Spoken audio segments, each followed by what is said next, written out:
Hi there and welcome to another Rowing for Fitness workout. Now, these workouts are for everybody, but if you've had time off due to injury or illness, or maybe you're slightly older and you want to have a longer warm-up, or really you don't care about performance, you just want to spend 15 minutes doing a nice row that's going to keep you, well, fit, healthy, vitality, wellness, all these kind of keywords that are out there, then these are the workouts for you, because what we're doing in these is a 9-minute warm-up followed by whatever the workout is, which today is 15 minutes. Then we do a 2-minute cool down and then a little portion of stretching at the end. So this is a full all-encompassing workout that you can go tick, I've done my row today, go about the rest of your day. All right, so I hope you enjoy these. You're not really going to do this in prep for a 2,000-meter time trial or something, but if you're just rowing for fitness, these are perfect. All right, so we're going to get into that 9-minute warm-up, and before we can do that, as always, we set up our machine, and the two things I want you to look at are the foot stretchers and your resistance. So foot stretcher height, if you can adjust them, what I want you to do is look for a point where the strap is covering the balls of your feet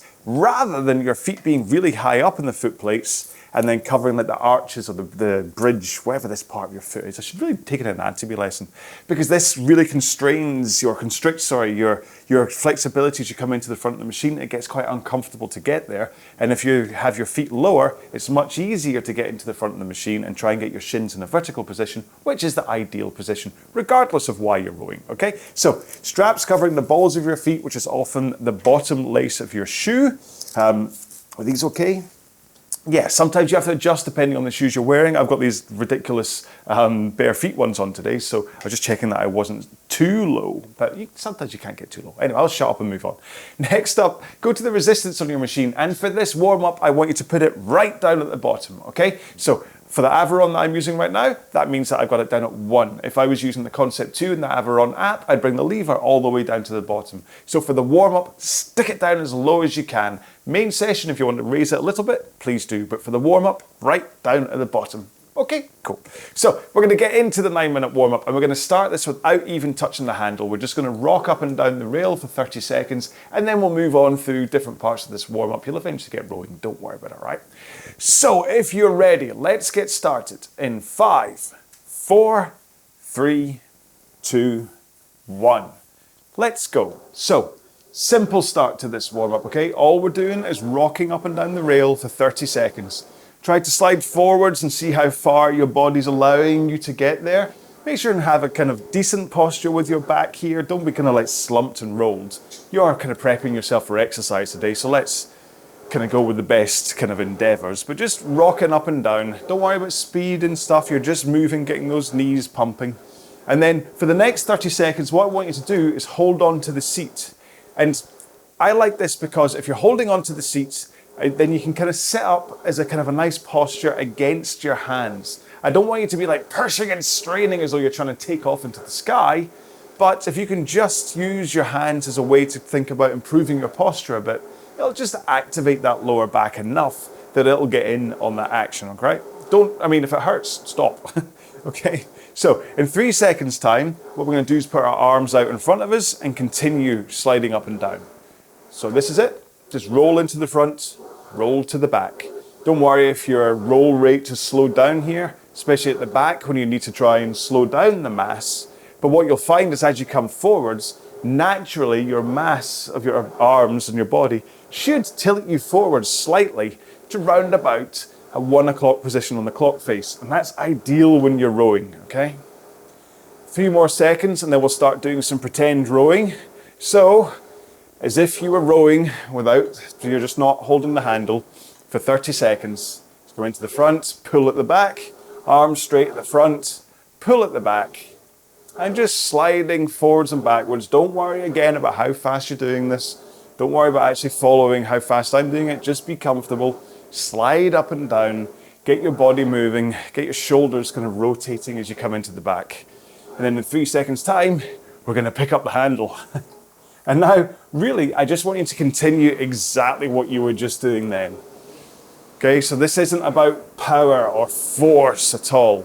The only difference here is that now you're holding onto the handle, you're feeling that bite of the machine as you come forwards and you connect your feet to the foot plates.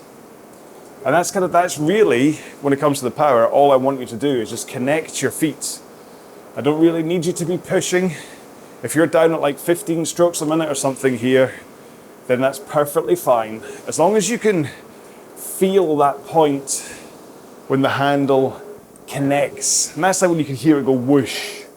You can hear it move. And then you can start to think about, are your feet hitting the foot plates at the same time the handle picks up your machine? Because that's where the power generation really, that's like the focus of where you get your workout. And so what I want you to do for this next 2 minutes is try and find an intensity where you begin to feel like this is exercise. Your heart rate starts to increase. Your breathing rate starts to increase. And you're like, all right, this is the next level. This is more intense than just walking down the street. I know I'm exercising, but I could do this for as long as I want, or as long as my fitness will hold up for. So maybe you're only fit enough to do this kind of row for 15 minutes. That's fine. Maybe you could do this for 4 hours. That's fine. But I want you to find an intensity where you know you're exercising, but you feel comfortable. And that's your comfortable, steady state. Every one of these workouts, I'll go through a different way trying to sell this to you about what you need to find in your body in terms of the right exercise point. I often say it's the same as walking upstairs, where you start to get out of breath, heart rate increases, but you don't have to have a lie down afterwards, and you can continue walking up the stairs. Or you're working hard enough that you can still have a conversation with somebody, but you need them to answer you from time to time in order to catch your breath. Or the other way to look at that is you couldn't sing, because with singing, you need better breath control, and you just wouldn't be able to catch your breath while rowing and singing at the same time. Unless you're Taylor Swift, of course. Right. After this stroke, I want you to finish at the back of the machine. Then all we're going to do is row with our back and arms. And again, this isn't about power. This is just about moving, about hinging forwards and backwards with your back. If you start adding in power here, that's where discomfort could set in. After all, we're only in the warm-up. So you hinge forwards, and what you do is with the arms straight, you swing your back first, and then you pull in your arms. And then your arms come out, and then you rock forwards again. So you're using momentum here, or you were, because we're now going to change. Roll into the front with straight arms and that forwards tilt, and just connect your feet. So really, if you just think about holding your arms straight here and trying not to lean back, your feet will take care of themselves, because you're just coming to the front and then you come out and you go, oh, but there's no power here at all. All you're doing is concentrating on your body position and trying to connect your feet at the same time your hands connect. So, next one. This always takes a few seconds to get done. Take one foot out of the foot stretchers, put it on the ground, and then continue rowing with full strokes with one leg still strapped in. And this is about working on that compression getting into the front, opening up your hips to allow you to roll into the front, get that tilt of your body over your hips into the front. Should be easier with only one leg strapped in. Let's swap feet. And then continue with the other one. I'm running behind. I'm about 7 seconds behind here again. That's okay. We can take it out of the last 2 minutes. And just feel that compression as you come to the front. It's much easier with just one leg in to get into that arm straight, forwards tilt, shins vertical. Now let's take one more on this leg, and then put both feet back in. And then we're just going to finish off back at that comfortable, steady state intensity again. And what I'm hoping is that because we went through the arms, or the arms and body, and then legs only, and then the single leg drills just then, that maybe your pace, that your kind of perceived comfortable steady state, maybe you're no faster, but I'm hoping that your body feels, well, more comfortable, that because you've opened up your hips that little bit with the single leg rowing, and maybe you've worked on the timing a bit. So I'm not trying to, all this isn't about trying to make you a faster rower. I'm not doing this and saying, right, I'll meet you next week on the River Thames in a Oxford boat and we'll go rowing together.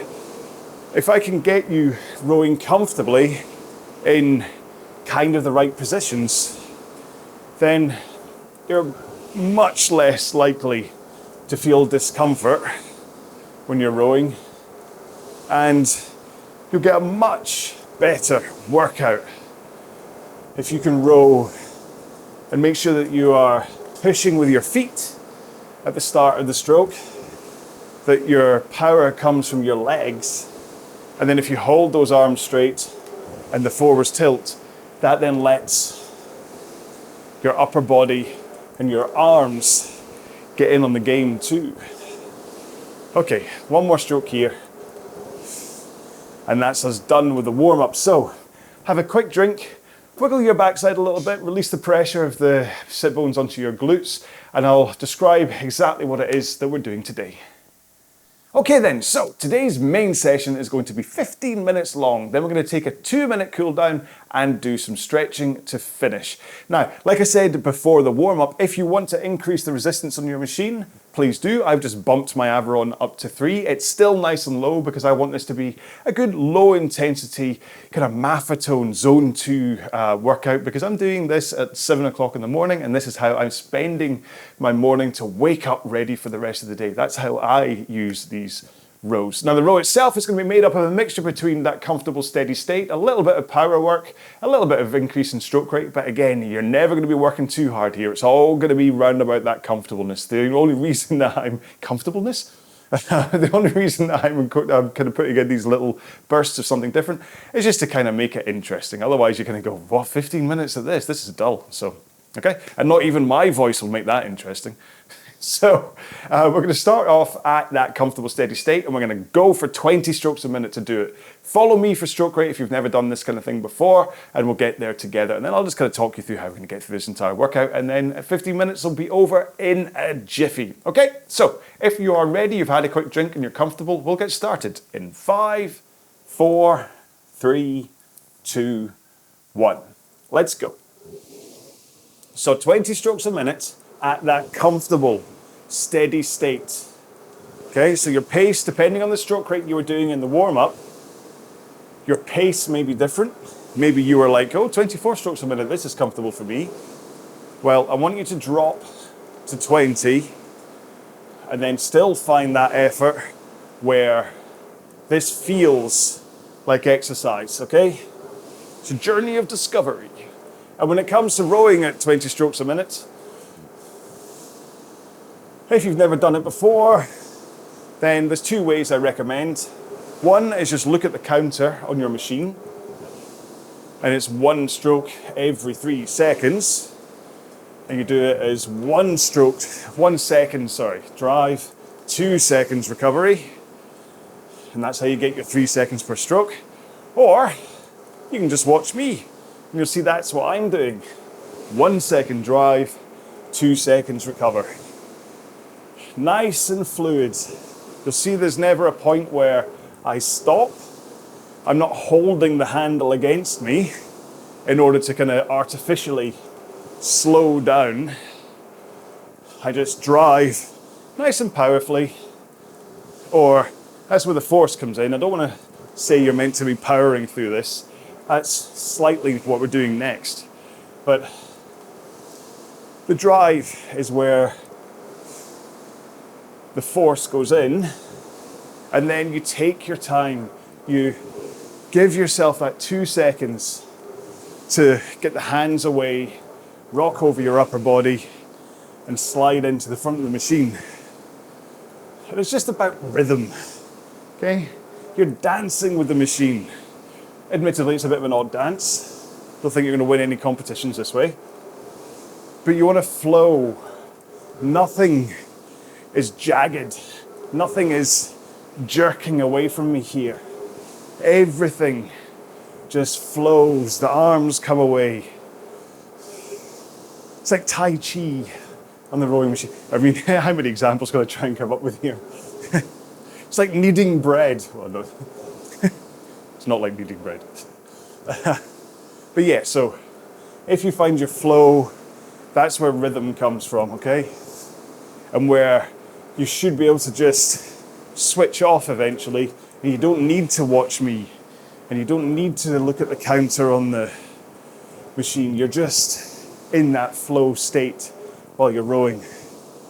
And what we're going to do in 3 seconds time is exactly the same stroke rate, but I want you to push a little bit harder with your legs. So here we go. Just push a tiny bit harder. I don't want you, or as hard as you want, let's say. If you want to really power into this, it's entirely up to you. But I've just put in enough of a push to go 5 seconds faster than I was before, but I'm still rowing at the same stroke rate. And it's all about connecting the feet and the hands so that maybe you'll feel that the kind of the brace that you have against the handle feels a little bit heavier now because you're putting more power from your feet and you're fighting more of a resistance in your machine. One more stroke here, and then we're going to go back to that comfortable steady state for 1 minute.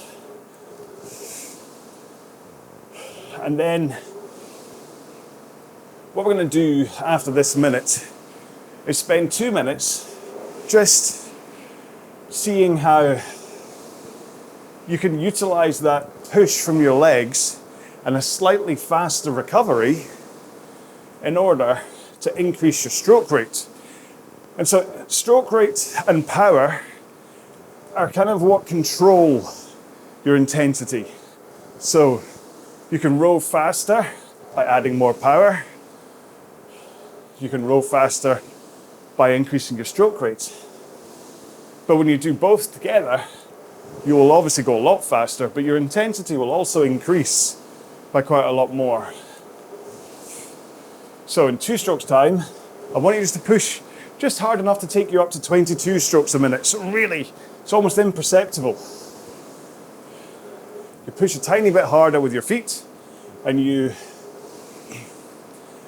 slide forwards just a tiny bit faster again. Don't worry if you're like, listen fella, I'm not hitting the stroke rate. I can't do this. Just concentrating on trying to hit it is enough of a variety for what we're doing in this row. One more here, then we're going to take it up to 24.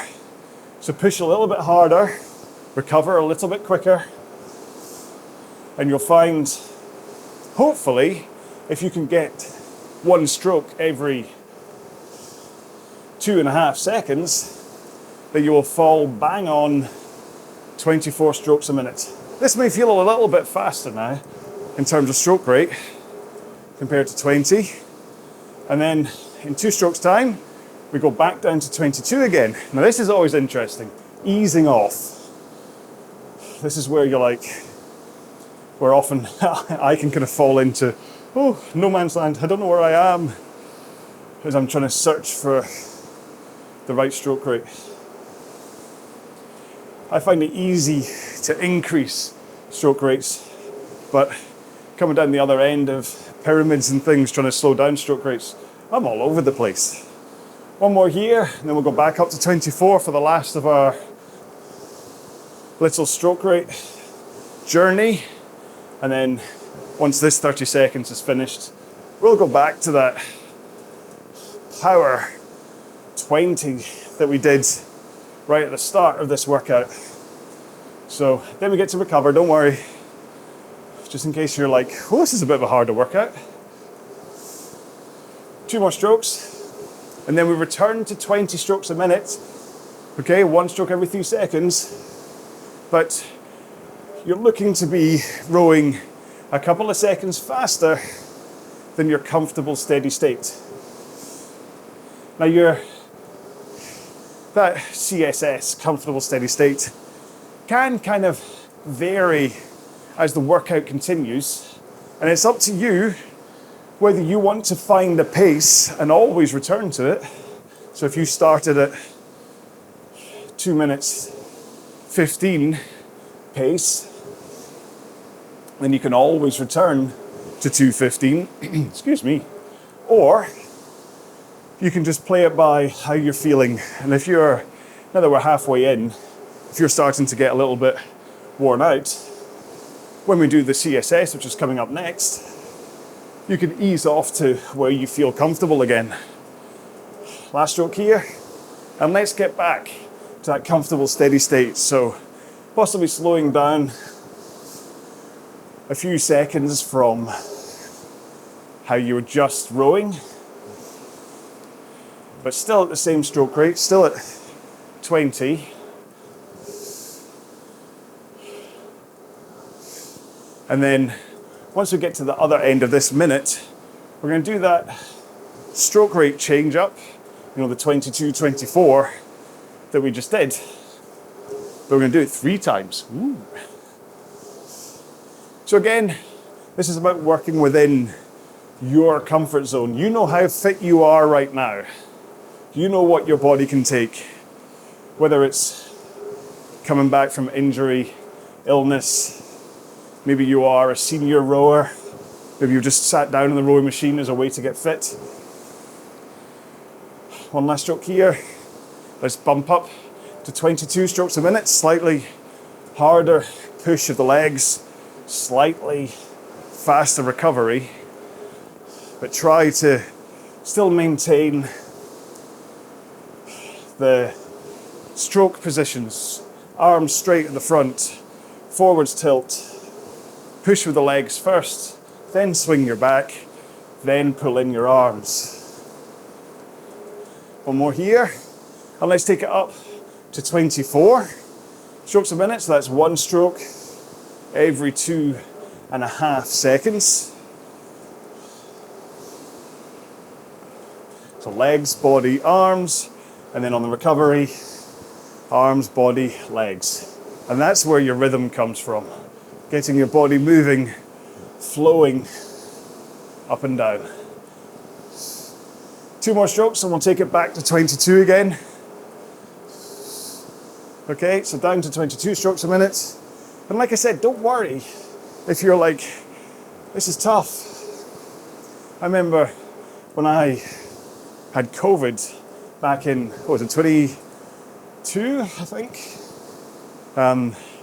When I came back to rowing, it took me weeks. I could only manage 5-10 minute rows at a time because I was so exhausted from COVID. 1 more stroke here, and we'll go back up to 24.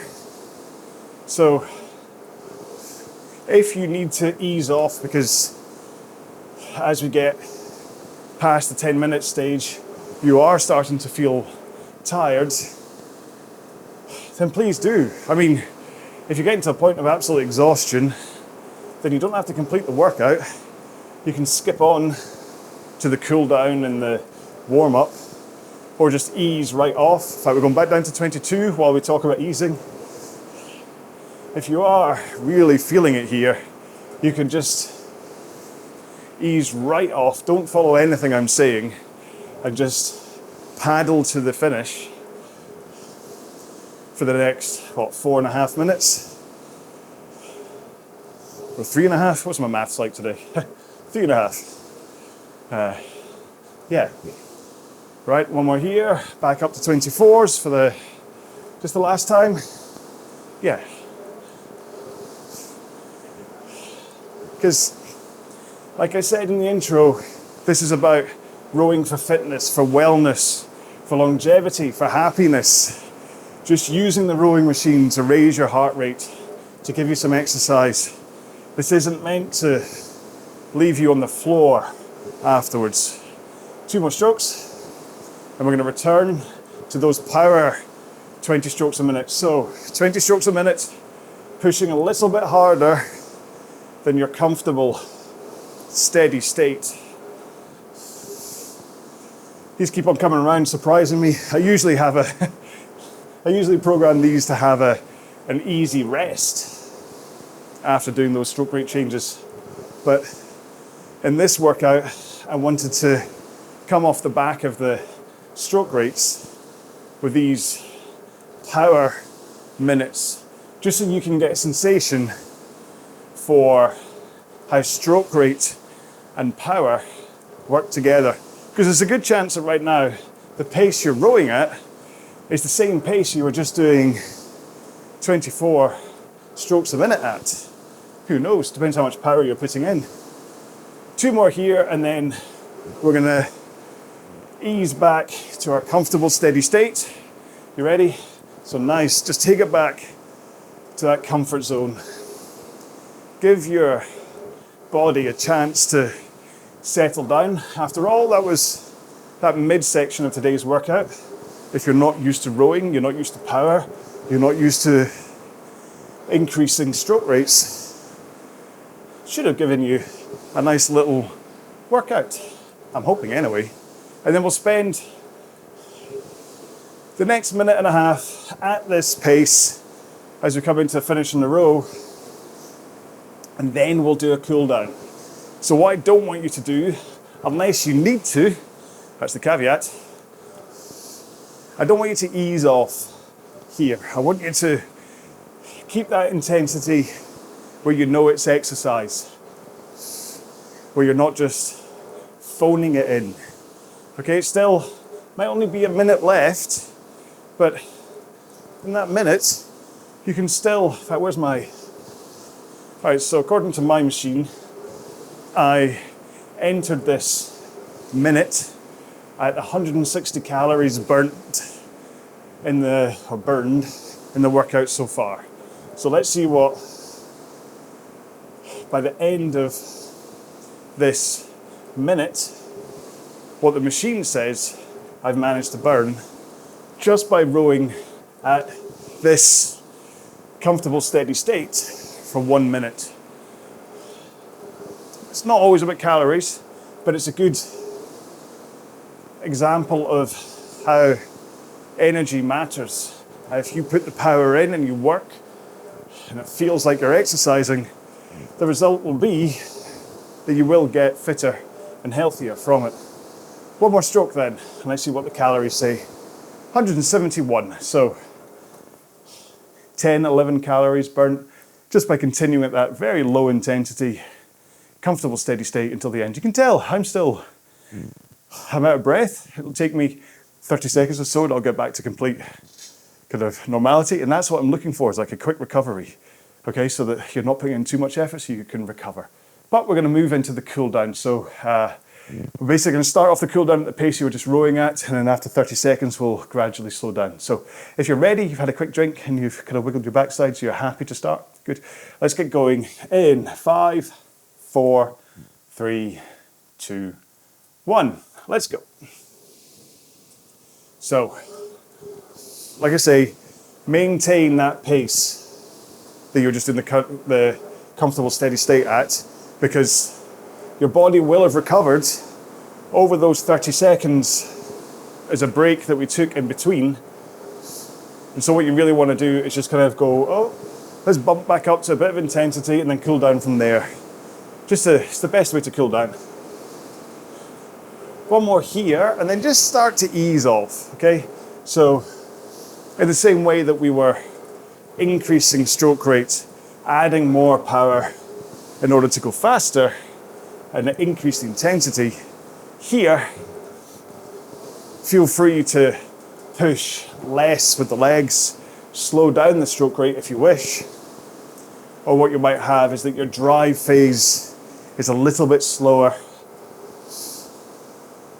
and then your recovery, it's up to you if you want to hold 20 strokes a minute, then you'll have to have not quite as slow a recovery if your drive is also slow, or you just let it naturally fall. I mean, I'm down at 19 strokes a minute right now, and then as I ease further off, I expect to get down to kind of 17, 18. And the point here is just to continue rowing with that technique of pushing with the legs, forwards tilt, arms straight. And this is why I don't recommend putting your resistance too high, because the moment you have the resistance too high in a rowing machine, that's when you have to start yanking and really pulling early to try and fight the power from your machine. Whereas a reduced resistance, you can get a fantastic workout still, and you also don't have to fight the machine. One more here. Whoa! There we go. So that's today's warm-up and main workout done, and the cool down. Now we'll get into some stretching. Now, here's your PSA. This is how I stretch my body, okay? You have probably got ways that you stretch your own body, in which case do them. I don't want you to do anything that makes you feel uncomfortable and just because I'm doing it, okay? So if I'm stretching away and you're like, I've never done that before, and suddenly something goes twang, I don't want that to happen, okay? So if someone's told you the best way to stretch, or you know the best way to stretch, do what you do best, okay? I'm just giving you guidance for what I do. There we go, PSA over. So I'm gonna do hamstrings on the machine. I did it on the floor in one of the videos, but I'm gonna do it on the machine this time. So I've loosened the straps off so I can brace my toes back against them. Legs are straight, I'm sitting at the back of the machine, hands in the air, and then, oh mama, oh, sorry. I should be more professional and not make noises like that, but I did a 10K run, for me, fast 10K run yesterday with lots of hills, and I didn't realize just how tight it's left my hamstrings until just then when I tilted forwards. And really felt the stretch all down my hamstrings. Obviously didn't stretch them properly last time either.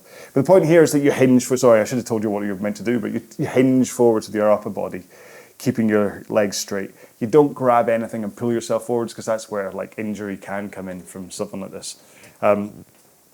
Next up, I'll do this on the ground, okay? I want to do a few of these on the ground so that you're not tied into being on the machine. Hiya, I'm down on the ground now.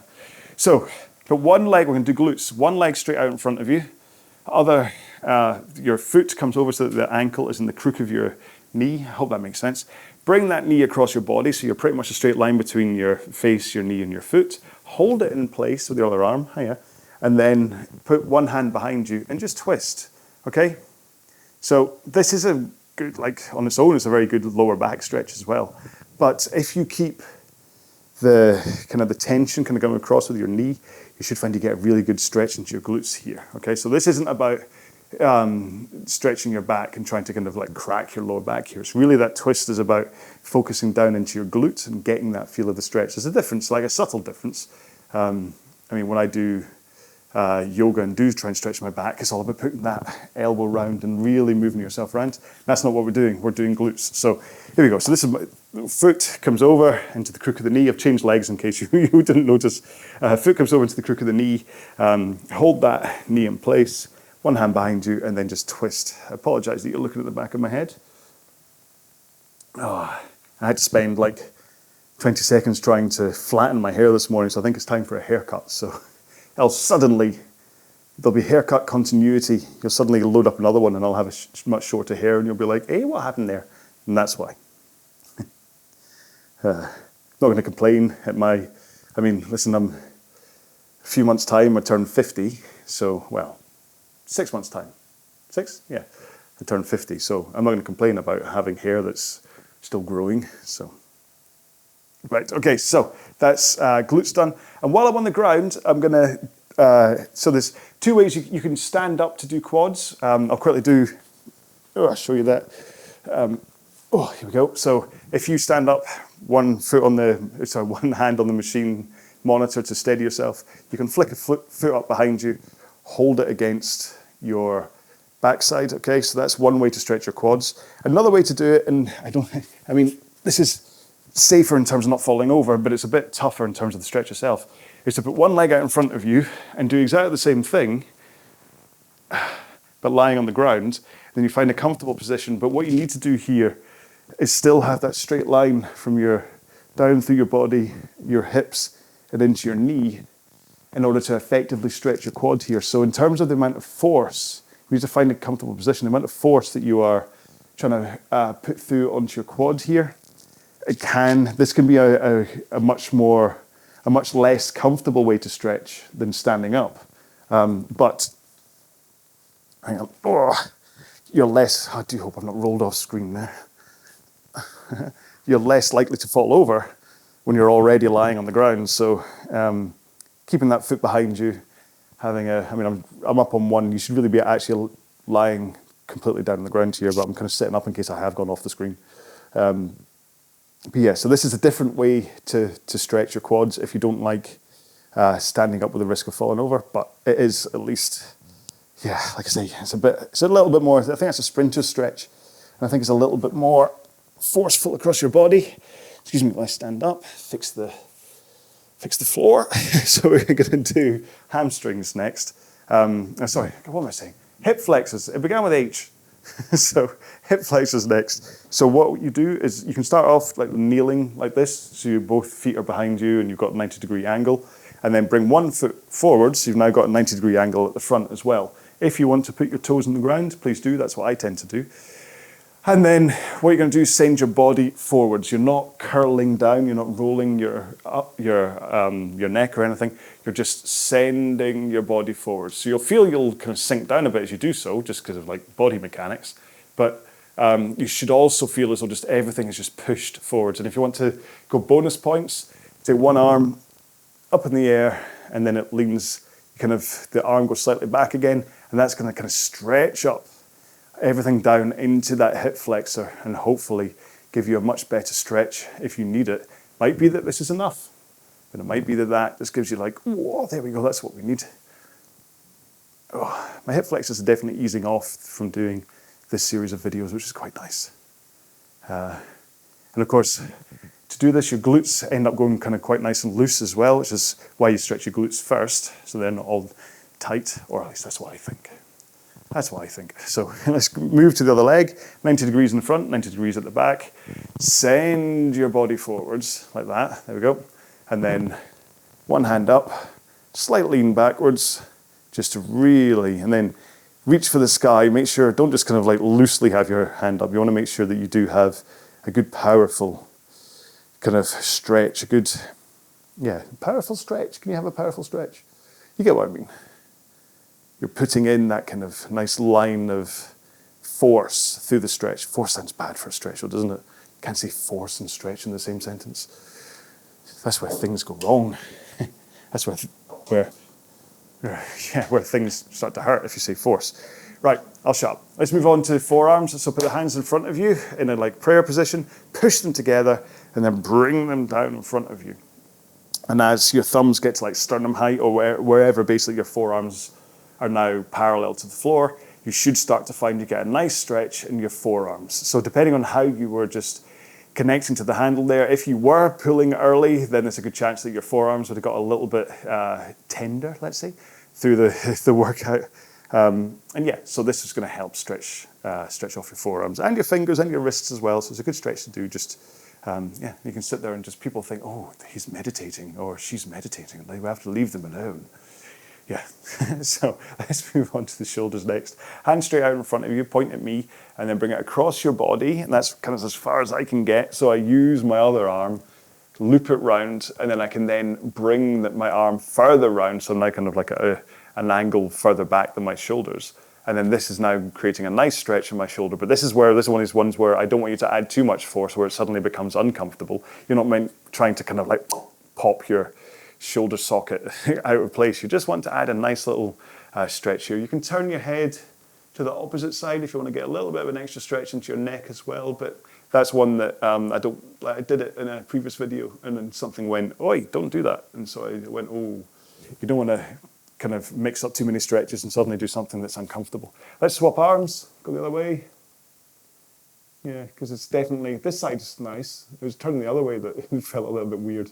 But yeah, so just make sure, this is also, you're meant to be stretching the shoulders here. So if you do look to the side to try and add in a neck stretch, and then you're just then getting a second rate shoulder stretch, that's not the point. So you're best if you're like, you know what, actually I need to focus on my shoulders.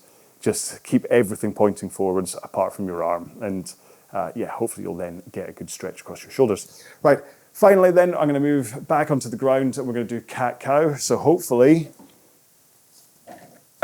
you know what I'm on about here. We're gonna get into tabletop first. If you've ever done yoga, you'll know this. So hips are over knees, hands are underneath my shoulders, and then we're gonna do cow, which is looking up and sending your backside up into the air. That then creates like a divot, a curve, a bend, a dent, whatever in your lower back. And then the opposite of that is that you tuck your hips forwards, bring your chin down, and then you've rounded your back. Then we go into cow. I'll try and get through these quicker this time. I tend to hang around in one of them for too long. You can do any of these at your own pace, of course. You don't have to be following me just because I'm too busy talking about whatever it is I end up talking about. You know, I don't script this stuff. I just end up just talking rubbish at you for half an hour. So, what do you mean you couldn't tell? Okay, let's do one more round. So go back into cow, and then back into cat. Oh. And then that will be us for today. So that's everything done. We have rowed, we have stretched, we have laughed, we've spent time together. I do hope you enjoyed this. These are, like I say, these are something different from the other workouts I have up here that might be about performance. It might be about making you like, I'm ready to. This is just about wellness. This is just giving you a whole bunch of rows that you can say, I'm going to do a 15-minute row today. I don't want to end up completely destroyed. And that's what this is for, okay? These are just here. I mean, I originally called this series Rowing for Seniors because I was kind of thinking this is going to be what seniors might want to do. People that don't have a history in rowing, I mean, because obviously there's lots of seniors that do have a history in rowing. But then I realized that I was hacking off a whole demographic of people who might just want to be rowing for fitness, which is why it's called that. So there we go. Ta-da! Now you know why it's called that. So should we end now? I think we should. You make sure and have a great day. Have a drink, have something to eat. If you need to stretch anything else, go stretch something else. But hopefully this has set you up fantastic for the rest of the day ahead. I look forward to seeing you in another workout, whether it's Rowing for Fitness or any of the other ones. I hope you enjoy whatever comes next. Please look after yourselves. Row well.